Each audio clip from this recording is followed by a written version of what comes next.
thành thiệp đẹp của nạt này có đòi vô điên vậy tịch ly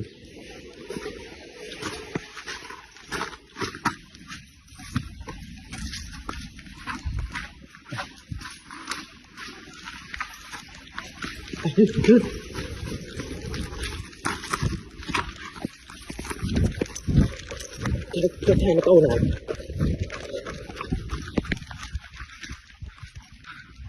ôi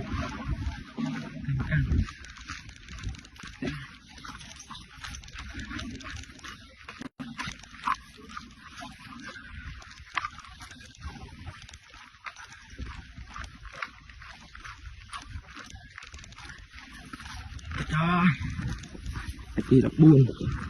về được nhị ngày tí đập bay xong mình nhân ra cái tâm lý tỷ lệ của nó bay lưu tung ngọc nó tích tôi lên rồi